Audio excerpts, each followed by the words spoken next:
Mr. Rio's location. I want to introduce Akbar. Akbar is a friend of mine. We played college football together at San Diego State. I also look at him as like an older brother figure. So he is very special to me, and he's a very intelligent person. Has a lot to say, has a lot of great advice.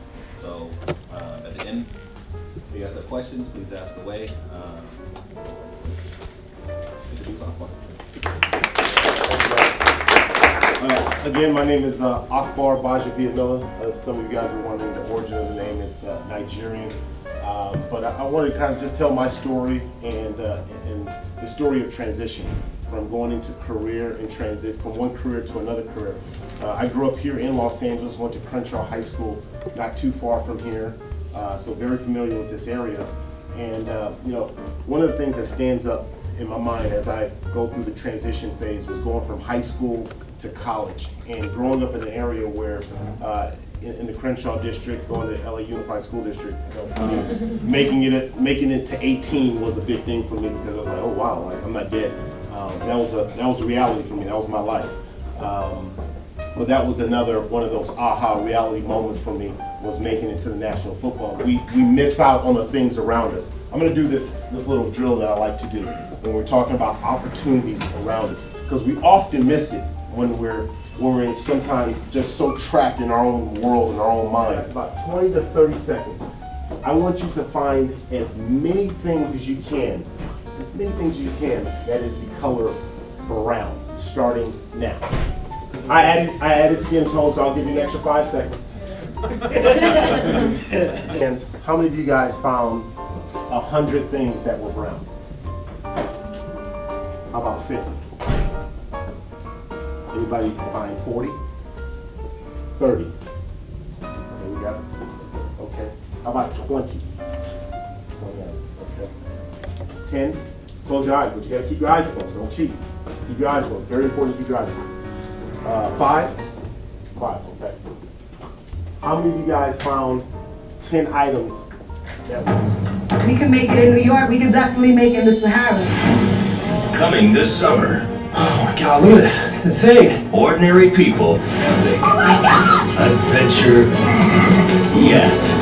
No taxis, no hotels, no escape. Expedition impossible. That's why it's not Expedition Easy. Yeah, so I show that because, you know, when I took on that expedition, it was, again, just the mind, the focus of the mind, as far as how you guys prepare yourself for life after college here at Fremont College. I was told that I was going to climb up mountains that were 10,000 feet high. I was going to get on camels. Those are guys. I was like, man, what makes these people so great? But the first time I ever saw greatness was my father and mom, who migrated from Nigeria here and had 7 kids and was, you know, raised all of us up. And, you know, I saw their struggle and how they were able to keep focused. So I just come here with literally nothing. And able to, and by all accounts, most people would consider my parents poor, but I didn't see them as poor. I knew we didn't have a lot, but I didn't see them as poor because I knew where they came from, and I knew the struggle that they had. So it made me appreciate that. So to them, they were able to instill that work ethic, you know, and sometimes our greatest influence in our life are the people who are close to us. Sometimes I walk in and get a job interview for ESPN, and I'm thinking, oh, I'm cool. You know, I sit in front of them, I'm like, here's my resume. Like, the guy looks at it and goes, so what have you done? I played in the NFL. I was like, that's not real work experience. You don't have any work experience. Have you done any TV before? Have you done it? I mean, and I just felt crushed. I can't do it anymore. It's too painful. Well, found out there's a big piece of cartilage that come off my off the bone, and it was just floating around, like a little bit bigger than a quarter. It was just floating around in my knee. So that were the trainers giving you any special treatment?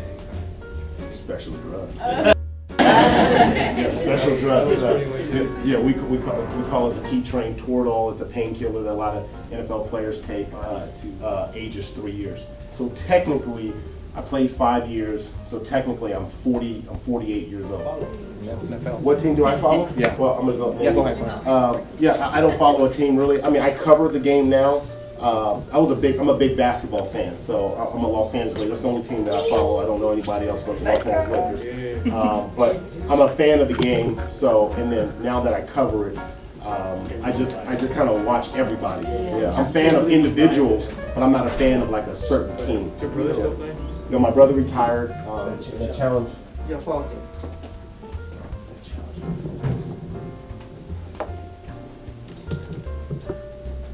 Yeah, I think life. Life in LA's track, because the minute my computer pops on, I have Facebook up, I have Twitter, I've got alerts coming on, and before you know, and that's the way our lives are every single day. Just all these things are coming up, and it's like you do lose focus. And there's certain things that I should be focused. You know, my family, God, my wife, you know, my job, and focusing on, you know. So, and again, it doesn't have to be anything big. So, hopefully I answered your question. You a Bruin fan? Big time. I love and I'm a big fan of Muhammad Ali, and this is one of my favorite videos that I watch because, again, it really does kind of encompass, you know, what I truly believe, that impossible is nothing. Impossible. Impossible isn't a fact. It's an opinion. Yeah, we got a lot of kids, so it doesn't just come with my wife. There's a lot of kids behind there too. You babysit? Yes. You change twins' diapers too? Yes, I Okay, can. all right, okay. I work for free too. Huh? I work for free. Yeah, I sure That's do. even better. Yeah, I sure do. But I'm trying to get paid right now. All right, thank you That's guys the for having me. problem. I appreciate it. Thank you.